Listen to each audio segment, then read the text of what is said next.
da última lição, que é a lição de número 13. Essa lição ela tem como tema a gloriosa esperança do apóstolo Paulo, né? Em que o apóstolo Paulo, qual era a esperança que ele tinha? Então nós vamos discorrer aqui nessa mensagem sobre a esperança do cristão. Glória a Deus. A esperança é algo que nós não vemos. A nossa esperança é a vinda de Cristo, né? É a volta de Cristo. Muita gente que espera em Cristo só nessa terra, né? E a Bíblia diz que nós somos os mais infelizes dos homens se nós contarmos com Cristo apenas nessa terra. Então nós aguardamos a esperança do retorno, da volta de Jesus. Glória a Deus. Inicialmente nós vamos estar aqui falando sobre 3 pontos importantes dessa leitura, né? Que é, na mensagem passada, o nosso irmão Miqueias tratou sobre a questão do encarar a morte com coragem. E diante desse texto nós vamos ter aqui vamos ressaltar a consciência que Paulo tinha diante da morte. A gente falar de morte, né? O pessoal, tem gente que se assusta logo, né? Tem medo logo. É um pavor grandioso. Eu estava lendo esse texto que Paulo escreveu a Timóteo, né? Paulo estava preso. Já tinha sido a segunda. Na primeira ele foi solto, depois ele foi preso de novo. Então ele foi julgado. Ele já estava próximo de ser condenado. Ele ia ser morto. Quando a pessoa saber que vai morrer, ela fica assim muito reflexivo, pensativo, e até tem gente que fica angustiado. Mas Paulo tinha uma visão, uma convicção do que a esperança que ele estava vivendo com Deus era tão forte que eu pude aqui anotar que a visão da esperança diante da morte. Ele chegou a afirmar isso aí, né? Lá em 2 Coríntios, capítulo 5, eu vou ler aqui, capítulo 5, versículo 1. Ele está dizendo que a morte física, né? Glória a Deus, era só uma mudança de casa. Versículo 1, capítulo 5 de Coríntios, viu? Se você quiser conferir aí. E disse: a nossa casa, que é o corpo terrestre, se desfizer, temos de Deus um edifício, uma casa que não foi feita por mãos, eterna nos céus. Então era só uma mudança de casa. Mas nesse versículo aqui que eu li agora, ele diz assim: eu já estou sendo oferecido por aspersão de sacrifício, eu já estou sendo oferecido por aspersão de sacrifício, e o tempo da minha partida já está próximo. O que nós entendemos por oferecer um sacrifício? A vida de Paulo toda foi uma dedicação à obra de Deus, e o martírio dele foi uma espécie de sacrifício diante de Deus, né? Não que Deus quer sacrifício humano, Deus não quer sacrifício humano, mas existe, no caso na vida de Paulo, foi uma oportunidade que ele foi morto, né? Ele foi condenado quando ele estava lá em Jerusalém, e ele foi preso, ele foi levado a Cesareia, e lá em Cesareia alguém disse: olha, vamos para o julgamento lá em Jerusalém. Ele disse: não, eu sou cidadão romano, eu apelo para César, eu quero o fórum que vai me julgar é lá em Roma. E lá o imperador determinou que ele ia ser morto. Então ele sabia que não ia escapar. Tem coisa que Deus não livra. Muitas vezes Deus livrou ele da morte, mas agora era chegado o momento dele. Então a vida dele ele sabia que ele ia perder a sua vida como um sacrifício diante de Deus. A vida de serviço, né? A vida de dedicação que o crente serve à casa de Deus é um sacrifício. É você vir para a igreja, é um sacrifício, não é não, Luciano? Para você servir a Deus, assim, de dedicar tempo, dedicar esforço, é um sacrifício. E quando você faz como Estevão, que ele viu Estevão morto. Estevão foi apedrejado como o primeiro mártir da igreja. E agora ele sabia que ia morrer. E ele está escrevendo essa carta para o jovem pastor Timóteo. Eu já estou sendo oferecido por aspersão de sacrifício, e o tempo da minha partida está próximo. Vou pegar isso aqui para a gente. Ninguém quer partir antes do tempo, não. Ninguém quer morrer assim bruscamente. A gente quer morrer assim bem velhinho, já assim bem de idade, né? Mas Paulo, ele vai dizer aqui nesse texto que a sua vida de dedicação a Deus estava culminando com a sua morte. O próprio João Batista, né, morreu, foi cortada a sua cabeça. Teve um apóstolo de Jesus que pediu para sentar à direita de Jesus, foi Tiago e João. Foi o primeiro mártir dos apóstolos. Então Paulo estava próximo da sua partida. Ele tinha consciência que diante da morte ele não ia se desesperar, não ia tomar Lexotan, tomar um remédio para tirar a ansiedade. Não, ele estava ciente de que iria haver uma mudança. Lá em Filipenses capítulo 1, versículo 23, irmão, nós podemos ver que Paulo tinha tanta convicção que ele disse que estava em aperto. Ele disse que partir era melhor. A fé, a esperança que ele tinha em Deus era tão forte que ele chegou a dizer isso: partir era melhor. Versículo 23 do capítulo 1 da carta de Paulo aos Filipenses. A Léa está estudando essa carta, né, Léa? Diz assim, ó: mas de ambos os lados estou em aperto, tenho o desejo de partir, porque se ele partisse, ele estaria com Cristo, porque isso ainda é muito melhor. Isso era muito melhor. Então essa era uma visão da esperança que Paulo tinha diante da morte. Isso é um exemplo para nós, né? Teve casos de irmãos que só em fazer o exame e descobrir que estava com Covid, morreram do coração. Não morreram da Covid, morreram foi do coração, de tanto medo, de tanto pavor. Então o apóstolo Paulo estava preso, estava sabendo que ia ser julgado. Essa carta de Paulo aos Filipenses é a carta da prisão. Engraçado que quando as autoridades queriam fechar, calar o ministério de Paulo.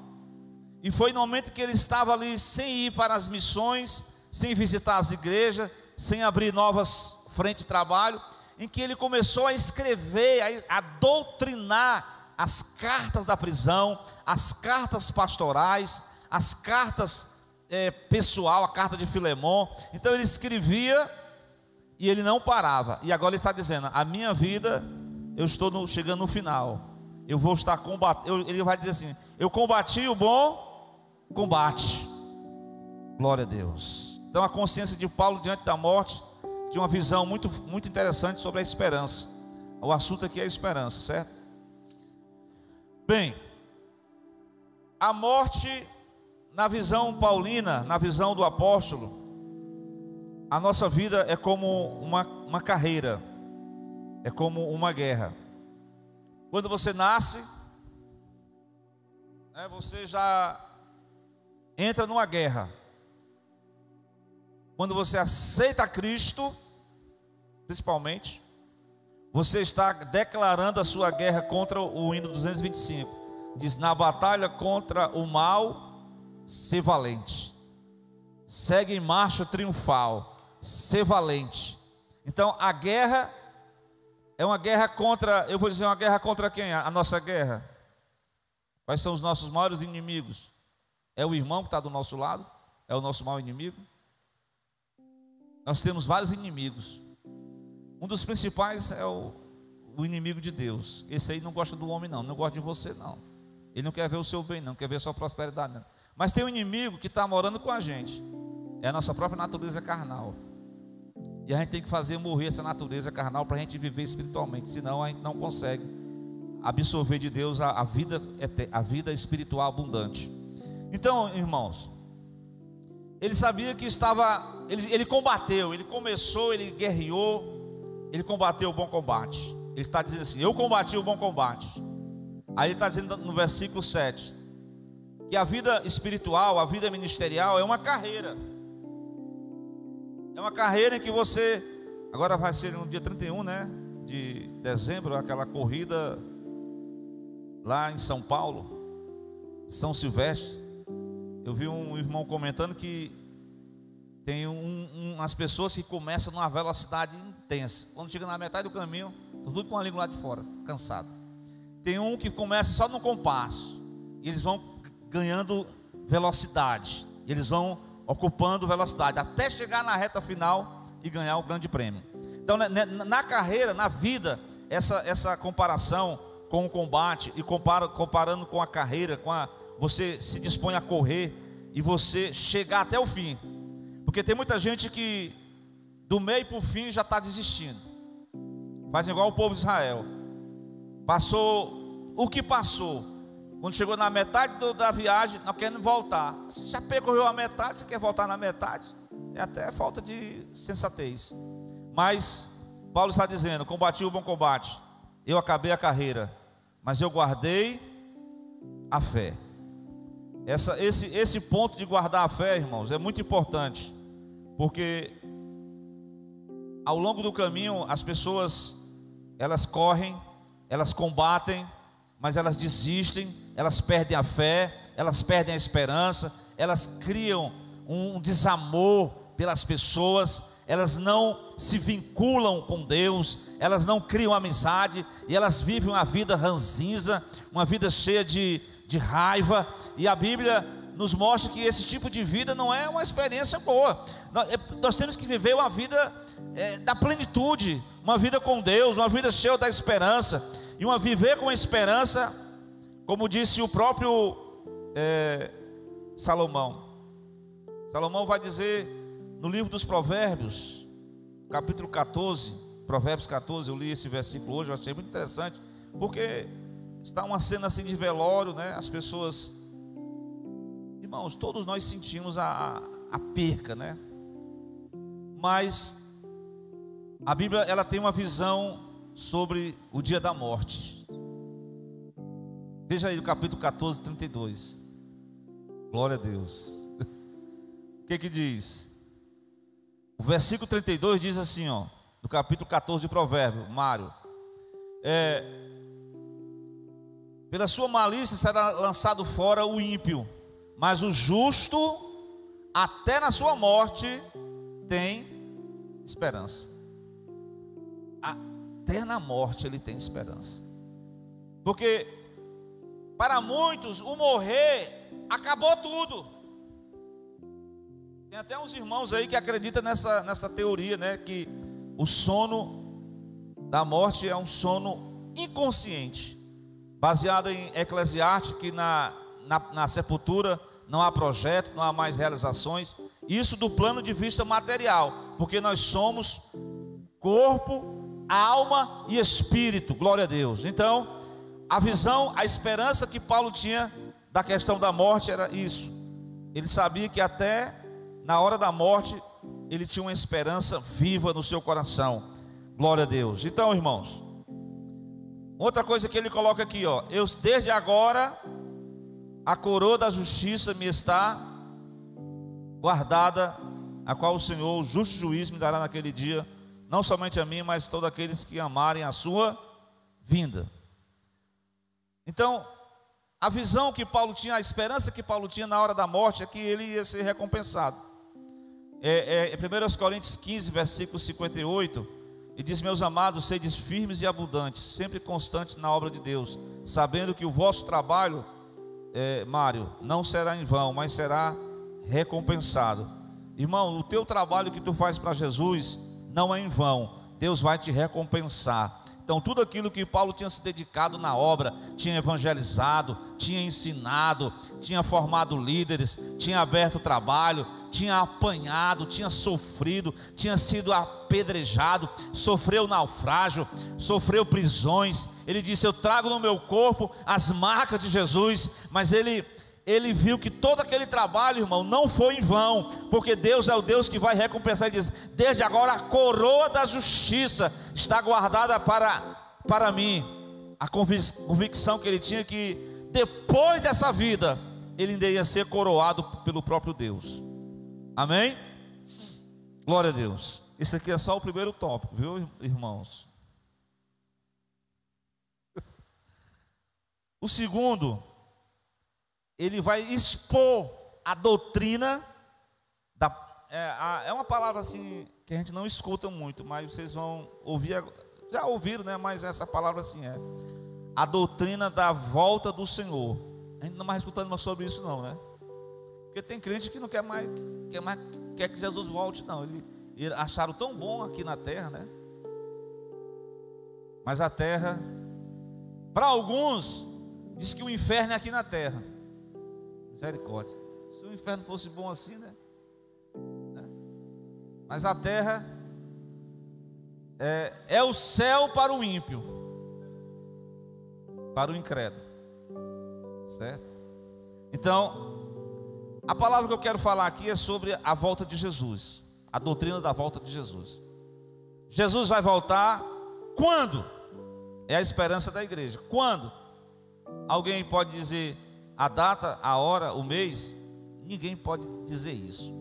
Muita gente já disse, já arriscou, já citou data, mas quebrou a cara, se deu mal, porque todas as pessoas que marcaram a data não aconteceu. Então a palavra retorno, volta de Jesus, é a palavra parousia, né? A volta de Cristo. Ela vai se dar.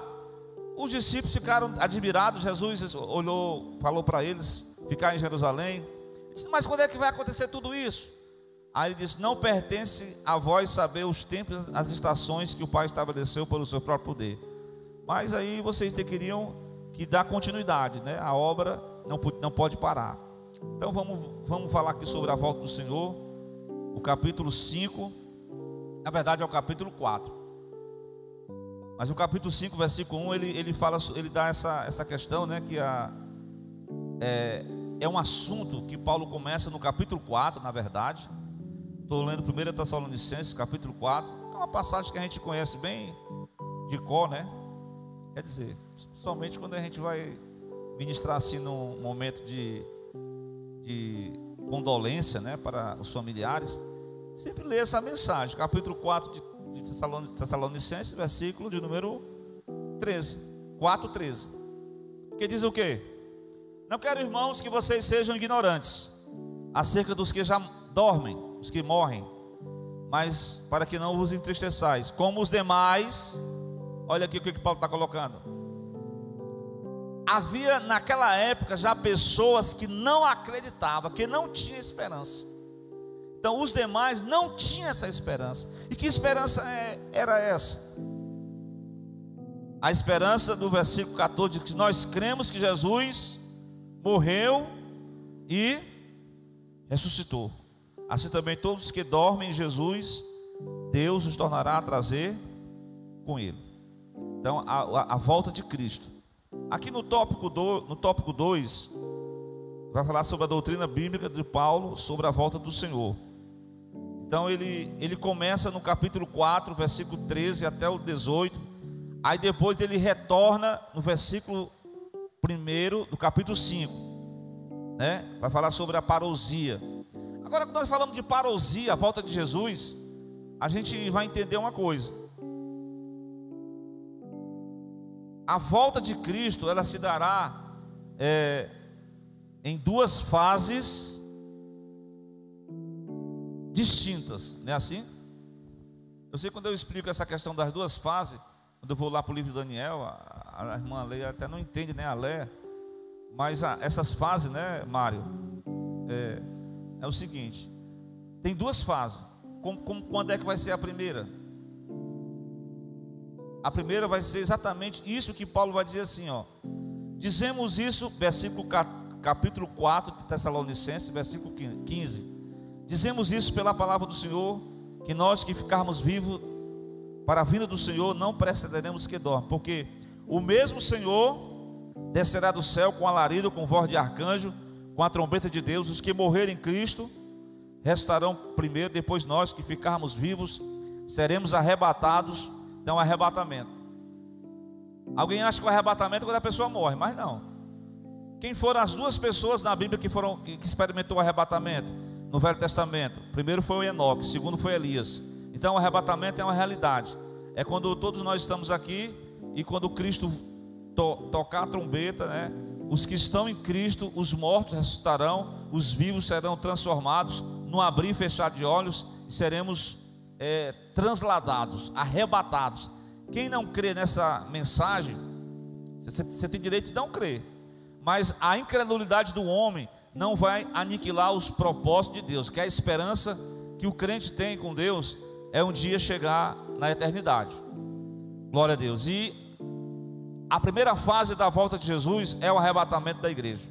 Isso está escrito aqui no capítulo 4, versículo 15 e 16. O mesmo Senhor que morreu, o mesmo Senhor que ressuscitou, o mesmo Senhor que foi assunto aos céus, o mesmo Senhor que prometeu que iria voltar, o mesmo Senhor virá invisivelmente, Ele levará para si o seu povo. Agora, quem é o povo de Deus?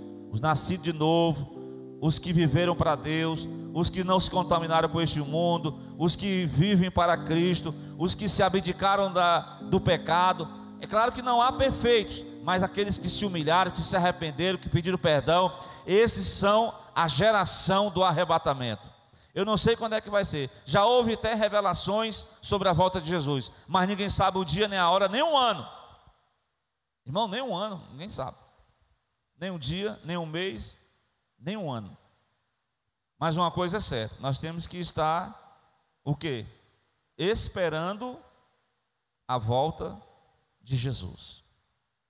A segunda fase da volta de Jesus, porque depois do arrebatamento, o que que se dará? O que que acontecerá? Você sabe, seu Mário Ibo? Né? Desencadeará a grande tribulação. E aí vocês vão ler Apocalipse 3, versículo de número 10. Isso aqui é interessante, essa passagem aqui, viu? Olha aqui. Como guardaste a palavra da minha paciência. Você guardou a palavra de Deus? Você fez um propósito com Deus? Você serviu a Deus? Você viveu para Deus? Você viveu uma vida de santidade? Então, como você guardou a palavra da minha paciência, eu também te guardarei de quê? Da hora da tentação que há de vir sobre todo o mundo, a grande tribulação. Irmão, já veio tanta tribulação, terremoto lá no Haiti, fome, peste, doenças, tanta coisa ruim que já aconteceu. Ainda vai ter a grande tribulação? Vai ter. E a grande tribulação, ela vai ser desencadeada quando Cristo arrebata a sua igreja.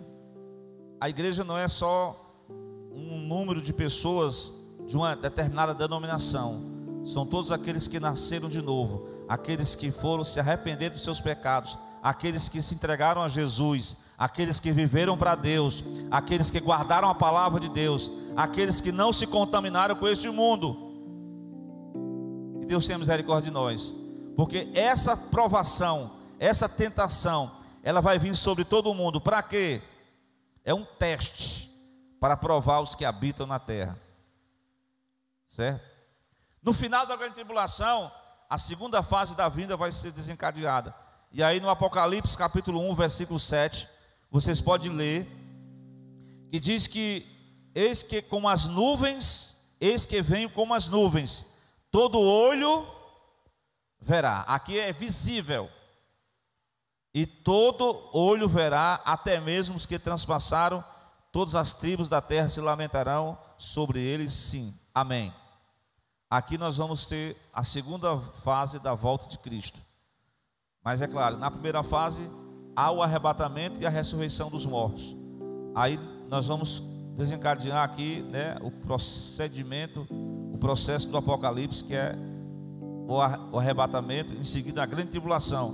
No tópico 2, essa é a doutrina da esperança da igreja. Como eu estou dizendo, muitas pessoas até já estão achando bom viver aqui na terra, e realmente, mas há uma vida espiritual, porque o mundo físico, ele é transitório, ele é passageiro. Jesus diz: passarão os céus e a terra. Veja bem, vamos falar um pouquinho sobre a grande tribulação. É só um versículo de Apocalipse, capítulo 19, versículo 20. Veja aí, na sua Bíblia, acompanhe comigo. Esse é o culto de instrução, culto de doutrina, é um culto de ensinamento. Aqui na escola bíblica, dessa lição, ele vai dizer que no final da grande tribulação, quando Jesus Cristo voltar para reinar e implantar o milênio, o versículo, capítulo 19, versículo 20 do Apocalipse, diz que a besta, que é o anticristo, foi presa, e com ele o falso profeta, que diante dele fizeram os sinais, com quem enganou os que receberam o sinal da besta. Interessante que essa questão do sinal da besta, muita gente já falou de diversas coisas, né? Desde quando eu era adolescente que eu escutava lá na igreja, que poderia ser aqueles números, né, que tem nas compras. Aí depois a gente vai ver que é um chip, eu não sei. Eu sei que é um mecanismo que vai ter um controle mundial. Quem não submeter a esse controle mundial, a esse governo mundial, ele vai fazer tipo uma parceria, uma aliança com o próprio anticristo. E a gente sabe que, não vou dizer que é isso ou aquilo, alguém disse que é isso, que é aquilo, não. É uma profecia que ainda vai se cumprir, mas tudo está se encaminhando para um controle mundial, né? As câmeras, essa questão das pessoas serem monitoradas, tudo está concorrendo para um controle das pessoas. E o adversário, né, ele tem ele vai propor essa questão. Aqui no versículo 20, não sei se você já concluiu a leitura, ele fala que esses falsos profetas, esse falso Messias, que há esperança. Qual é a esperança que as pessoas depositam? Eu lembro lá no início da década no início dos anos 2000, que tinha uma frase de um político que dizia que a esperança vence o medo, né? Sempre as pessoas usam um homem para ser a esperança de uma nação. E hoje já se propaga que a esperança para resolver todos os problemas da fome, das guerras, das doenças, é um líder mundial. A globalização, né, de você ter o controle de uma nação, de uma pessoa controlar tudo. Isso aqui já está na Bíblia. Uma só moeda, um só reino. A gente está sendo, aos poucos, os homens colocando sempre a esperança no homem. A Bíblia diz que maldito o homem que faz do seu braço, da sua carne, a sua força, a sua esperança. Porque o homem é falho, o homem propõe promessa, mas ele não cumpre as promessas que ele propõe. Mas a única esperança que o cristão tem que colocar é em Jesus Cristo mesmo, porque esse sim cumprirá todas as promessas, e a esperança da igreja está nele. A esperança está na tumba vazia, a esperança está na ressurreição dos mortos, a esperança está nas promessas de Deus. Amém? Aqui nós vamos concluir esse versículo, né, que eu disse. Finalmente, aqueles que receberam o sinal da besta e adoraram a sua imagem. Vocês lembram daquele capítulo 2 de Daniel, né? 2, né? Hein, Luciano? Que o Nabucodonosor fez uma imagem de ouro. E tinha uma banda, né? Um pessoal lá que tocava. E disse que ao som da música, todo mundo tinha que fazer o quê? Adorar a imagem que o grande Nabucodonosor construiu naquela época. Ali já era uma prefiguração do controle mundial. Então só teve 3 rapazes lá que não se prostraram. Que vocês sabem que eles eram judeus, servos de Deus. A esperança deles estava no Deus de seus pais. Eles estavam numa terra estranha. Botaram até um nome estranho nele: Abdenego, Sadraque, Mesaque. Mas era Ananias, Azarias, Misael. Tudo tem um nome judeu. Ele tem ele invoca o nome de Deus. Deus é a minha força. Daniel, Deus é o meu juiz. Isaías, Ezequiel, Deus é a minha fortaleza. Então todo nome, quando o adversário ele quer contaminar o servo de Deus, ele quer fazer mudanças, né? E querem que as pessoas dancem, se apliquem, se inclinem ao propósito do adversário. E os jovens pagaram preço. Diz, ainda que o meu Deus não me envie a recurso, a salvação, mas eu não vou me prostrar diante da imagem de Nabucodonosor. E dito e feito, eles foram levados até uma fornalha, mas a esperança dele foi tão gloriosa que o próprio Deus desceu numa cena maravilhosa. Irmãos, a chamada teofania, né? Deus se manifesta aos homens, e ali Deus mostrou para aquele rei que o grande eu sou é que tem que ser adorado, e não imagens de homens que são mortais pecadores. Então a gente tem que ter cuidado com a idolatria dos homens.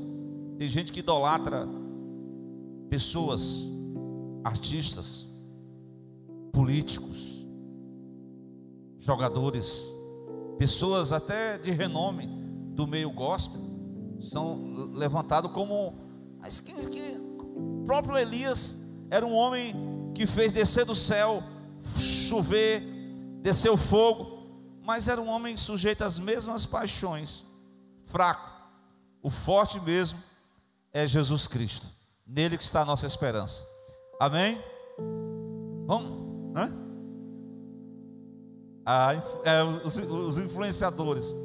Bem, os tempos das estações até a volta do Senhor. Esse é o terceiro tópico. Ele vai resumir aqui nessa parte. Na verdade, essa revista, mas aqui nós temos exortações para as pessoas que estão aguardando a volta de Jesus. Para quem tem essa esperança, não vive de qualquer jeito, não vive de qualquer forma. Eu vou só ler, na leitura mesmo vocês vão perceber, viu, irmãos? Capítulo 5 de 1 de Tessalonicenses. Vocês localizaram aí? Que o Mário leu. Diz assim, ó, vou só ler. Meus irmãos, acerca dos tempos e das estações, não necessitais que se vos escreva. Aqui o autor diz que nós não podemos se preocupar com o tempo, com essa palavra eu descobri aqui, viu, irmãos? Olha, irmãos, acerca dos tempos, essa palavra tempo está referindo-se ao cronos, e época é o kairos. O tempo é exatamente no momento em que as profecias vão se cumprir, mas vai ter a hora de Deus intervir, que é o kairos, as estações, o tempo e as estações. Então tudo está no controle de Deus. Não, nem a Bíblia diz, nem os anjos foi revelado, somente é exclusividade do Deus Todo-Poderoso. Então nós não sabemos. Então Paulo vai trazer exortações para aquelas pessoas que tinham expectativa da volta de Cristo. Aí ele vai dizer no versículo 2: porque bem sabemos que o dia do Senhor virá como um ladrão de noite. Alguém pode dizer assim, mas irmão, o ladrão não é o diabo, né? Que ele veio matar, roubar e destruir. A Bíblia não está dizendo que a ilustração aqui, que o ladrão vem de noite, o que nós podemos entender? O efeito, subitamente, surpresa, ninguém está esperando, ninguém está se preocupando, e ele vai vir numa hora em que ninguém está esperando, está se preocupando. Estão igual o capítulo 5 de Daniel.